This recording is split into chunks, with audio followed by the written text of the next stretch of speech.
예, 감사합니다. 4.27 판문점 선언 7주년 기념 행사에 함께 해주신 모든 분들께 반가운 인사를 드립니다. 김대중 대전, 노무현 재단, 포럼 4.2제, 한반도 평화포럼이 함께 오늘 행사를 준비해서 더욱 뜻깊습니다. 한반도 평화를 이어달리기 하며 만들어온 주역들로서 절체절명의 한반도 위기를 극복하고 다시 평화의 길을 열어야 한다는 절박함이 서로의 의지를 하나로 모으게 했다고 생각합니다. 힘을 함께 모아주신 단체와 원로들께 그리고 함께 해주신 우리 우원식 국회의장님께 깊은 존경과 감사의 마음을 전합니다. 대통령직을 마치고 고향으로 돌아온 지 3년 되었습니다. 마음 편할 날이 없었던 3년이었습니다. 김대중, 노무현, 문재인 정부가 국민과 함께 공들여 이룩한 탑이 여기저기서 무너지는 소리를 들어야만 했습니다.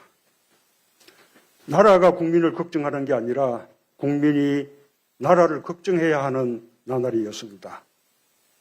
2차 세계대전 후 개도국에서 선진국으로 성격한 유일한 나라, 지난 80년간 세계에서 가장 성공한 나라라는 국민적 자부심이 무너졌습니다. 눈 떠보니 선진국이라는 자긍심은 사라지고 추락하는 대한민국이라는 탄식과 우려가 커져만 갔습니다. 전임 대통령으로서 마음이 더욱 참담하고 무거웠습니다. 지난 3년은 그야말로 반동과 퇴행의 시간이었습니다. 모든 분야에서 멈춰서고 뒷걸음질 쳤습니다. 대한민국의 국격은 무너져 내렸고 국민의 삶은 힘겨워졌습니다. 한국 경제는 지난 3년간 침체의 늪에서 헤어나오지 못했습니다. 고물가, 고금리, 고환율의 삼중고에 민생 경제는 더욱 어려워졌고 잠재 성장률 2%에도 미치지 못하는 1%대 성장률을 기록하며 저성장의 늪에 깊이 빠져들었습니다. 한국 경제의 버팀목인 수출부터 최악의 성적을 보였습니다. 2017년부터 2022년까지 코로나 상황 속에서도 수출 실적은 19.2% 증가했지만 윤석열 정부 출범 이후 2022년부터 2024년 사이에는 증가율 제로를 기록해 제자리 걸음을 면치 못했습니다. 민생 경제의 지표인 내수 소비는 더욱 침체됐습니다. 윤석열 정부 출범 직후부터 작년 말까지 소비 지수가 역대 최장 기간인 11분기 연속으로 감소했습니다. 노동자 실질임금은 관련 통계가 집계된 이후 처음으로 해마다 감소했고 채굴임금 역시 역대 최고치를 기록했습니다. 제조업 취업자 수도 관련 통계가 집계된 이후 가장 적었습니다. 이토록 경제가 어려운데도 국가 재정은 제 역할을 못했습니다. 경제를 살리기 위한 재정의 적극적 역할을 회피했고 오히려 막대한 세수 결손을 초래했습니다. 2023년과 2024년 각각 56조 원과 31조 원의 세수 결손에 이어 2027년까지 60조 원 이상의 추가 세수 감소가 전망되고 있습니다. 나라 곳간이 비면서 국가 경쟁력을 높이기 위한 투자와 서민들의 민생과 복지를 위한 정부 역할을 축소해야 하는 상황이 되었습니다. 윤석열 정부의 경제 실패와 무책임한 부자 감세에 기인한 것으로 세수 기반이 허물어지고 우리 경제의 대응력을 약화시킨 후과를 새로 출범하는 정부가 떠안게 되었습니다.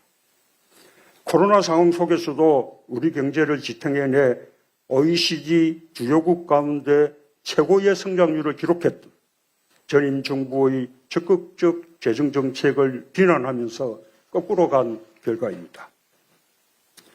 민주주의 역시 지난 3년간 크게 후퇴했습니다. 영국 이코노미스트 부설 연구기관의 발표에 의하면 2021년 16위까지 상승했던 한국의 민주주의 지수는 윤석열 정부에서 큰 폭으로 하락하여 역대 최저점수, 최저순위를 기록했고 완전한 민주주의 국가에서 결함 있는 민주주의 국가로 전락하였습니다.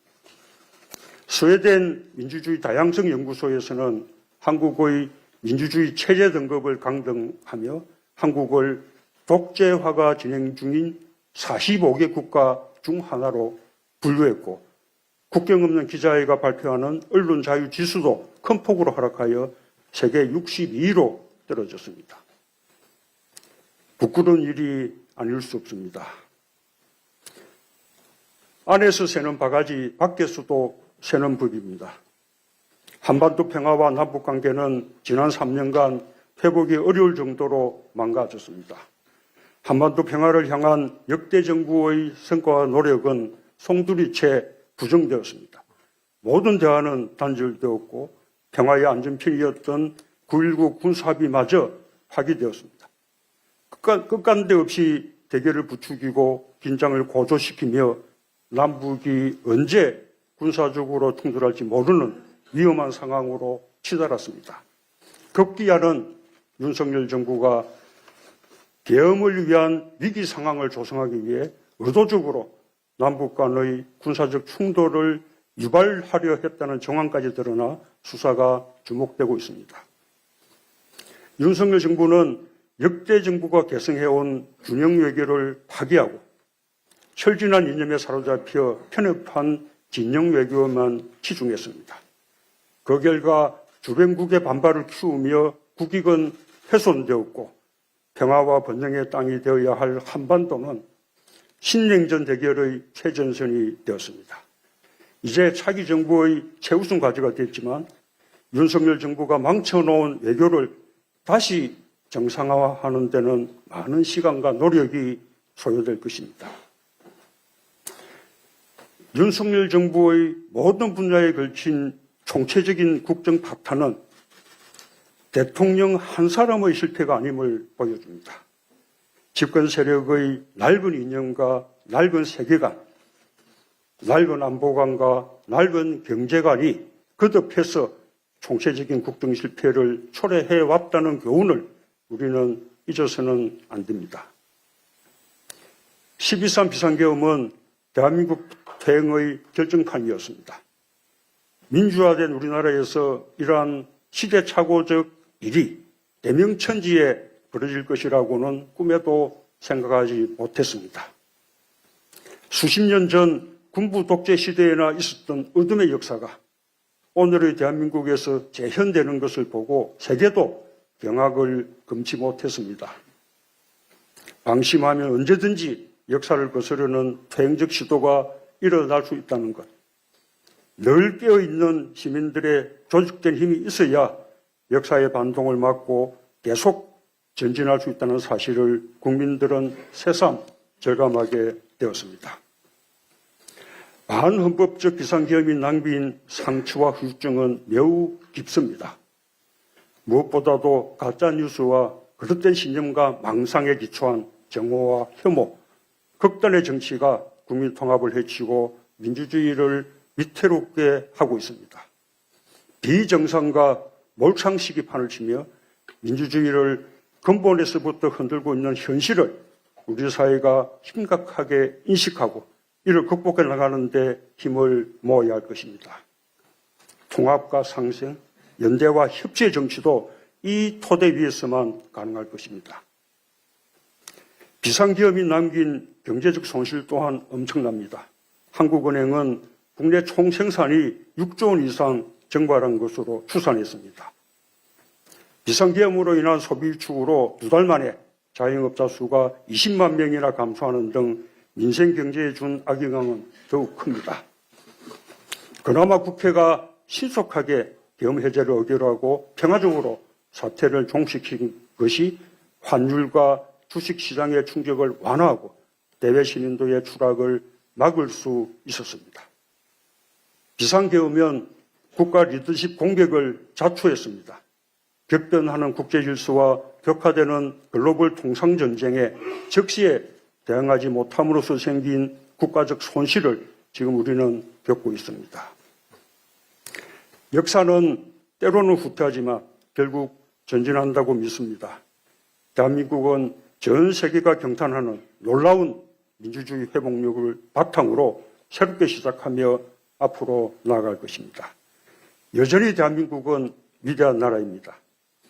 지난 3년간 퇴행의 시간이었다고 해도 그동안 축적되어 온 대한민국의 국력과 위상은 쉽게 흔들리지 않습니다. 대한민국에는 위대한 국민이 있습니다. IMF 위기 극복에서, 촛불혁명에서, 코로나 대유행의 극복에서, 그리고 최근의 기초의 혁명까지 언제나 깨어있는 시민들의 성숙한 시민의식이 위기의 대한민국을 구하며 대한민국을 더욱 강하게 만드는 힘이 되었습니다. 이제 다시 새로운 출발점에 섰습니다. 국민들의 성숙한 시민의식이 역사의 수레바퀴를 다시 앞으로 돌리며 민주, 민생, 평화의 길로 나아갈 기회를 만들어냈습니다. 역사는 반복한다는 말이 있습니다. 돌이켜보면 역대 민주당 정부는 역대 보수 정권이 남긴 퇴행과 무능을 바로잡고 대한민국을 다시 전진시켜내는 것이 운명처럼 되었습니다. 국민이 선택하게 될 새 정부가 국민과 함께 훼손된 대한민국의 국격을 회복하고 더욱 유능하게 자랑스러운 나라를 만들어 나가길 기대합니다. 퇴행과 전진을 반복해온 역사도 이제 종지부를 찍을 때가 되었습니다. 다시 한반도 평화의 길로 나설 때입니다. 역대 민주당 정부가 굳은 의지와 이어달리기로 한반도 평화의 길을 개척했듯이 평화를 지향하는 유능한 새 정부가 한반도 평화의 역사를 잇고 새로운 한반도 평화 프로세스를 재개하기를 기대합니다. 남북 간의 대화를 재개하는 것이 무엇보다 중요합니다.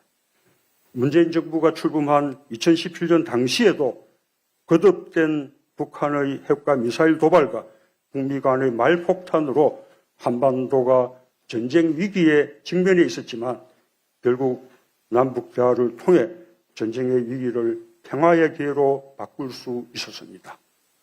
남북 관계가 최악의 상태에 처해 있고 도저히 대화를 말할 분위기가 아닌 것처럼 보이는 지금이야말로 그 어느 때보다 대화의 노력이 필요한 때입니다. 미국과 일본은 이미 북한과의 대화 의지를 표명한 바 있습니다. 물밑 접촉이 시작되었을 가능성도 있습니다. 우리가 그 대화의 구경꾼이 되어서는 안 될 것입니다. 군사적 충돌의 위험을 피하기 위해서는 9.19 군사합의를 복원하는 것이 출발점입니다. 한반도에서의 전쟁은 우발적 충돌에 의해 촉발될 수 있다는 사실을 잊지 말아야 합니다. 일각에서 제기되는 핵무장론은 위험한 주장입니다. 북한의 핵개발에 면죄부를 주고 한반도의 비핵화를 포기하는 것이며 동북아를 세계의 화약고로 만들 수 있는 무책임한 주장입니다. 국제사회에서 고립을 자초하고 경제 제재를 초래하며 국가와 민족을 공멸의 길로 이끌 수 있는 위험천만한 주장입니다. 균형 외교는 안보와 경제를 위해 가장 중요한 국가 생존 전략입니다. 편중 외교는 우리의 지정학적 조건을 치명적 약점으로 만들어버리는 어리석은 발상입니다. 우리의 지정학적 조건을 오히려 장점으로 만들어 평화와 번영의 지렛대로 활용하는 지혜로운 외교 전략이 필요합니다.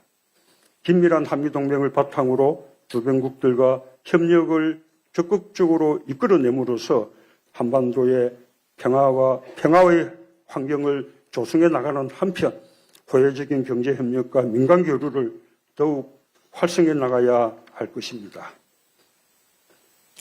당장은 외교를 복원하는 노력부터 시작해야 합니다. 무모한 비상계엄으로 상당 기간 정상 외교의 공백을 초래했고 외교의 골든타임을 날려버렸습니다. 새 정부는 출범과 동시에 서둘러서 국익과 평화를 최우선에 둔 전방위적 외교 복원에 총력을 기울여야 할 것입니다. 평화는 목표인 동시에 과정입니다. 역대 정부가 남북 간의 신뢰를 쌓고 대화했던 노력들 하나하나가 평화로 가는 과정이었습니다. 4번의 남북 정상회담에도 남북 정상선언에도 불구하고 우리는 아직 한반도 평화의 정상에 이르지 못했습니다. 하지만 우리가 평화의 길을 다시 이어나간다면 반드시 정상에 오를 수 있을 것입니다. 결코 포기할 수 없는 평화를 위해 다시 신발끈을 조여맬 시간이 찾아왔습니다.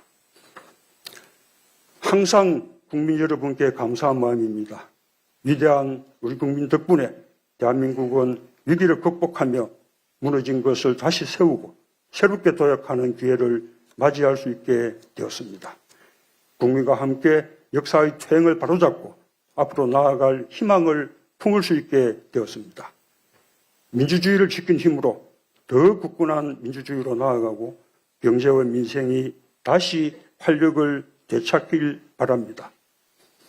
뜨거운 민주주의 열정이 평화를 향한 열망으로 모여 한반도에 새로운 평화의 시대가 열리길 기대합니다. 감사합니다.